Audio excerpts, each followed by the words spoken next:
Greetings, mortals. I am the Eternal Draugr, risen from the depths of Sovngarde to once again walk among the living. You have braved the darkness to seek answers to your questions, and I am here to provide them. Are you ready to delve deeper into the mysteries of Dark and Darker?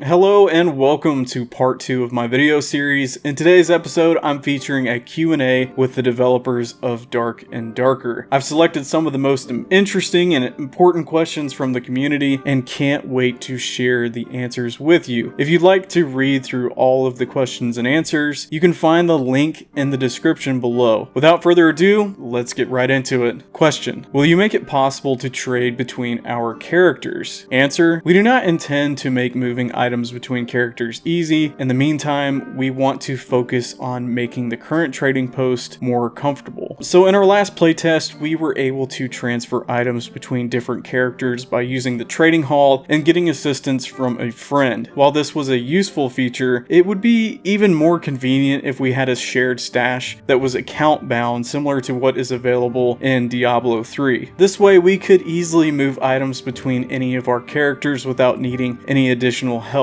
While it remains to be seen what the developers will decide, I believe that implementing a shared stash would greatly improve the gameplay experience for everyone. So the next question is, will there be a change to the merchants so we can buy and sell multiple items at once, like selling all silver coins? Answer: I was very uncomfortable while playing with this. It will be fixed with high priority. So I'm thrilled that the developers are addressing this issue. I know I wasn't the only one frustrated by the lack of options when it came to selling items, such as being unable to select all or purchase a specific amount. It's definitely a welcome change to have the option to sell all silver coins, and I'm sure other players feel the same way. Overall, it's just really great to see that the developers are listening to player feedback and making improvements to the game. So the next question is, will any skins or cosmetics carry over to release? Will there be any cosmetic rewards for early testers? The answer to that was,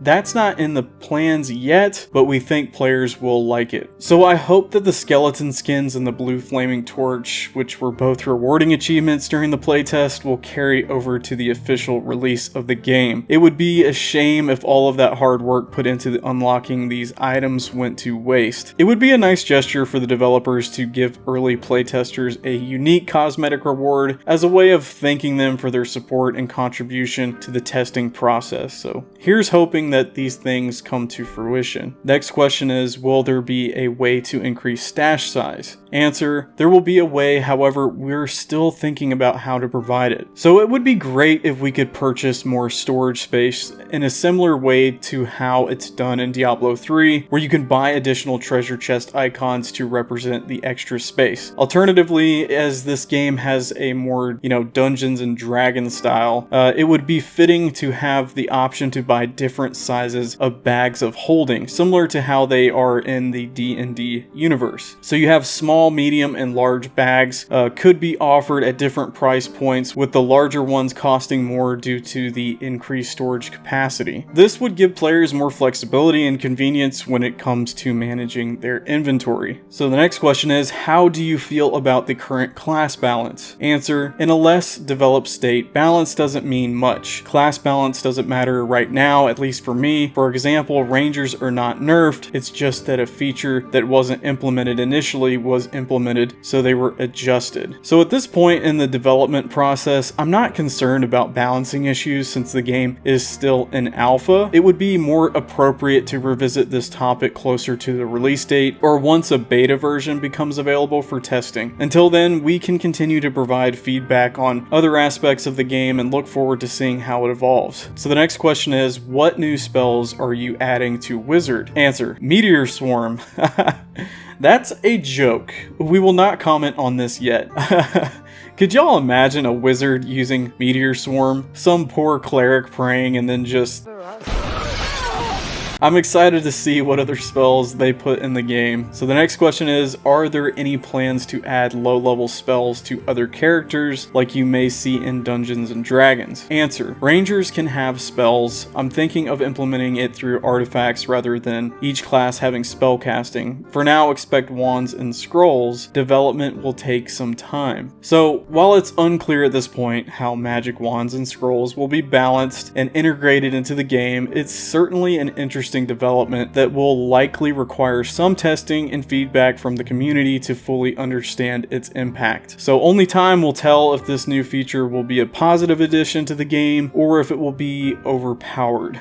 It will be interesting to see how it all plays out, and that's just my thoughts. So question: what is the next class going to be? Answer: Bard is the next target. However, it will probably be too hard to include them in the next playtest. The instrument should be fun for the Bard and everyone else. Oh my god, I'm devastated that I won't get to play as a Bard in the next playtest. I was really looking forward to serenading my enemies with my trusty lute and perhaps even using it as a makeshift club if necessary. It's a shame that I won't get to spread joy and chaos throughout the game world with my musical talents. On a related note though, it would be amazing if the game had proximity chat so that players could hear each other's musical performances and other vocalizations. Imagine having to sing just to buff your team, or using a lute to bash your foes. Dude, it would be hilarious. Here's hoping that these features are added in the future so that I can fulfill my destiny as the drunken Draugr, Bard, and Warrior. So the next question is, what about druids, monks, or a necromancer? Answer: we want to have them. We want druids to be able to turn into animals. If we add monks, we will have to think about how we punch and kick in the first-person perspective view. As for necromancer, I don't know if that's what the name will be, but there must be something like that. It's fun. As the eternal and mighty drunken Draugr, I am thrilled to hear that new classes will be added to the game. The possibilities are endless. Just imagine being able to transform into a bear or a werewolf as a druid and laying waste to my enemies. And let's not forget about the fan favorite Necromancer class, with the ability to reanimate the dead and use them as my minions. If the Necromancer isn't in the cards, perhaps we could see the addition of a vampire, lich, or warlock class instead. The possibilities are endless, and I, for one, am beyond excited to see what the future holds for this game. Sorry. Thank you, Draugr, for that. That was very insightful, very helpful.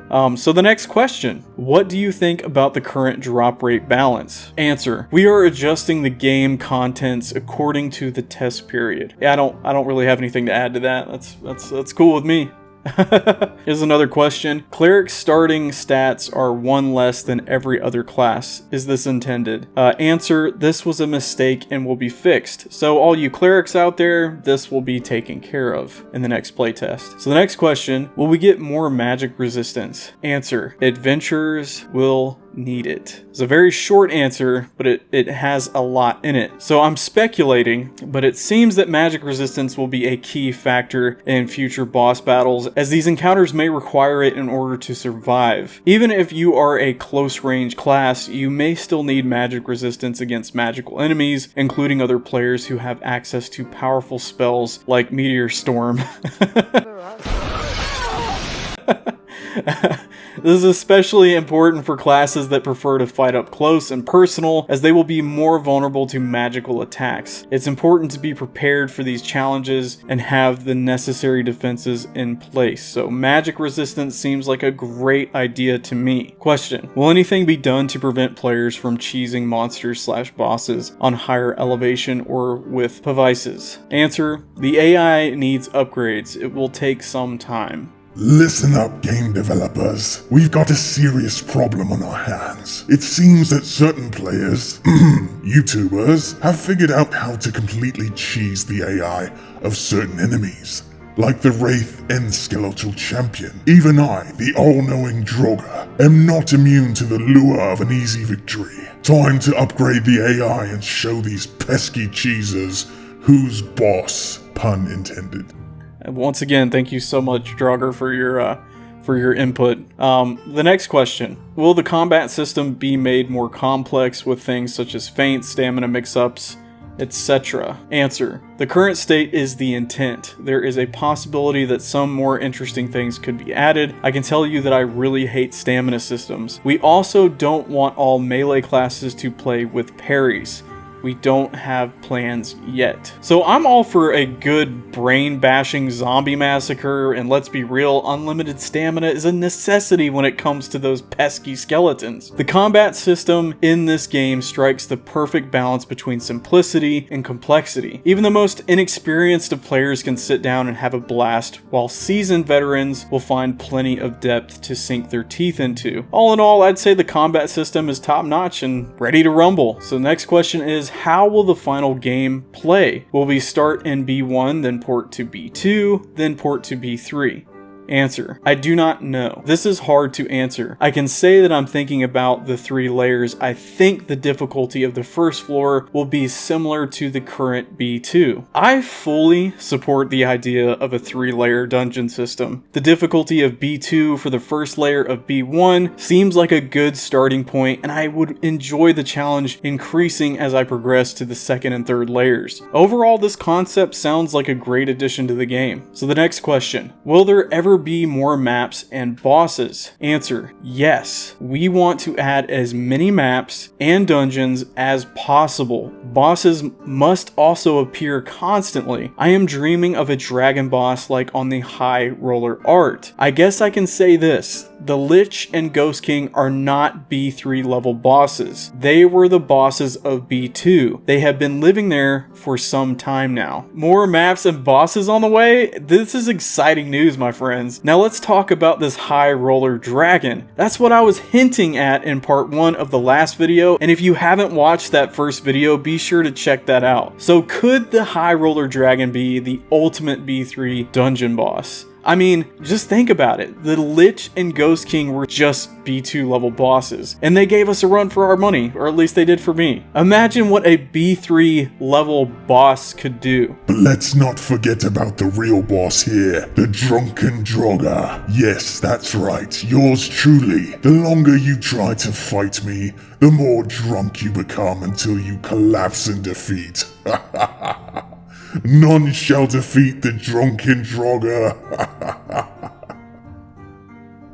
Once again, thank you so much, Draugr, for interrupting. Okay, so now this was another question that had me shook, okay? Do you plan to add more fantasy races, so dwarves, elves, etc.? Answer, we are still experimenting, but yes, we want to include more customization. Wow. This is some exciting news. Can you even imagine being able to play as orcs, elves, dwarves, goblins, etc.? This game is going to be a full-blown fantasy epic. I'm personally thinking of rolling a dwarven fighter, barbarian, or bard. Maybe all 3 just for the heck of it. But seriously, this is going to add some much-needed depth to the game. The fan base is going to go absolutely nuts for this. The possibilities are really just endless. So the next question, third person mode. Answer, this will never happen.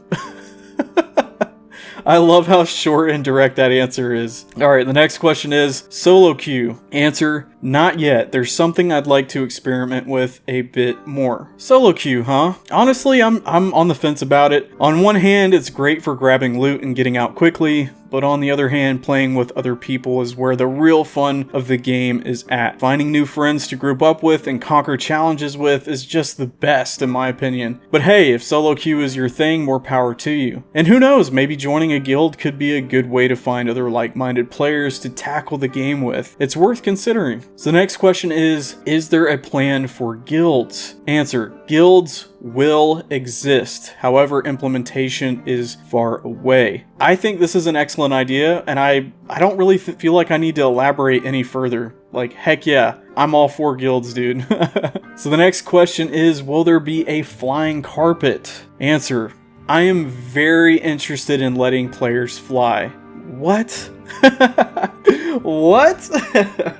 So having the ability to fly would be an amazing experience. While it might be challenging to incorporate this feature into certain dungeons, it would definitely be worth it. Even if it's just a small feature where your player character can hover above the ground as a sign of their battle prowess, it would add an exciting element to the game. So the next question, player housing? Question mark, question mark? Answer, I am very interested, but it won't be easy. So why settle for a measly, mundane, and overpriced physical house when you can have the virtual mansion of your wildest dreams in a video game? Just imagine it, a place where you and your friends can kick back, relax, and plan world domination, or just your next dungeon raid, you know?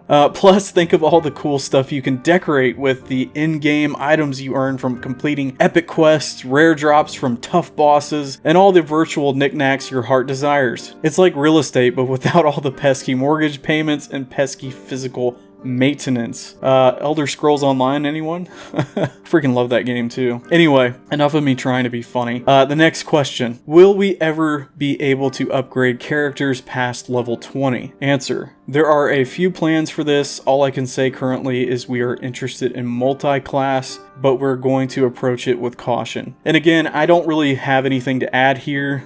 It's wise to approach this with caution. Multi-classing could potentially upset the balance of the game near its completion, and I'm sure they will handle this with great care. Next question. Have you ever thought about enchantment or gem socketing systems? Answer. Something similar is sure to exist in the future. As a fan of games like Diablo and Path of Exile, I really appreciate the depth and customization that comes with adding runes or enchantments to my gear. It makes my character feel more formidable and adds an extra layer of strategy to the game. I hope to see similar features in Dark and Darker, whether it's adding runes to blades or having an in-game enchantment to power up our gear. Even just a simple system like this would go a long way in making the game more immersive and rewarding for players. So the next question is weapon/armor durability planned? Answer, we will try this out.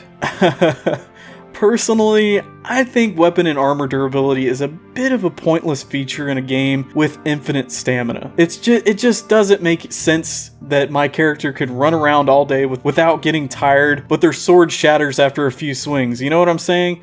Like, that being said though, I'm not against the idea if the community is into it. If it's something people want, then I won't complain. But if they do go through with it, I hope they at least make low-level weapons last a bit longer, like 40 to 50 strikes before they break. Imagine the embarrassment of having your weapon shattered mid-fight, you know, talk about a mood killer. So the next question is, will there be wipes? Answer, it will very likely be in the form of seasonal wipes. And again, I don't really have anything to add to that. I have no problem with that. That's totally cool. So the next question is, what is the plan for leaderboards? Answer, leaderboards are a temporary feature to make playtesting fun. How that will change in the future is unknown. You know, I think they should just leave leaderboards in the game. Everyone likes a little friendly competition, you know? So just leave it, you know? The next question is, was there anything from the playtest that surprised you? Answer, players love us more than we think. You know, as a gamer, I can totally relate to wanting a game that feels alive and has a soul. There's just something special about a game that can bring people together and form a community. And that's exactly what I'm hoping for with Dark and Darker. You know, it's obvious that these developers, they just have this passion and dedication, and it really just shines through, and it's clear that they're putting their heart and soul into this project. That's what makes me so excited for the potential of this game. So, you know, keep up the great work, dev team. You guys rock. We love you. We love you. So the next question is there a way to support the game financially? Answer, we are looking into things like Kickstarter and early access. So even though I may not be able to contribute financially, I hope that my content can help build a community around the game and showcase some of the developers' vision. I'm sure there's others out there who would also be interested in supporting the game and helping the developers bring their vision vision to life. You know, I believe in the potential of this game, and I want to do my part to help it succeed. But you know what, guys? In conclusion, the customization options and community building potential in Dark and Darker are what really excite me as a gamer. You know, whether it's adding runes or enchantments to gear, or creating a sense of community through in-game events and player-made content, these are the elements that make a game feel alive and have soul. You know, I believe in the potential of this game, and I hope to do my part in helping it succeed. You know, whether that's through creating content or supporting the developers in, you know, other ways. I'm looking forward to seeing where the game goes and being a part of the community that surrounds it. Thank you all so much for watching. I hope you enjoyed this Q&A discussion and my thoughts and opinions around it. Be sure to subscribe and stay up to date on more Dark and Darker content, as I'll be releasing more in the future. Thanks again for your time and support. It means a lot to me. I can't wait to see where the game goes and be a part of this amazing community that surrounds it. Until next time, guys, I'm Drunken Draugr. Have a good one.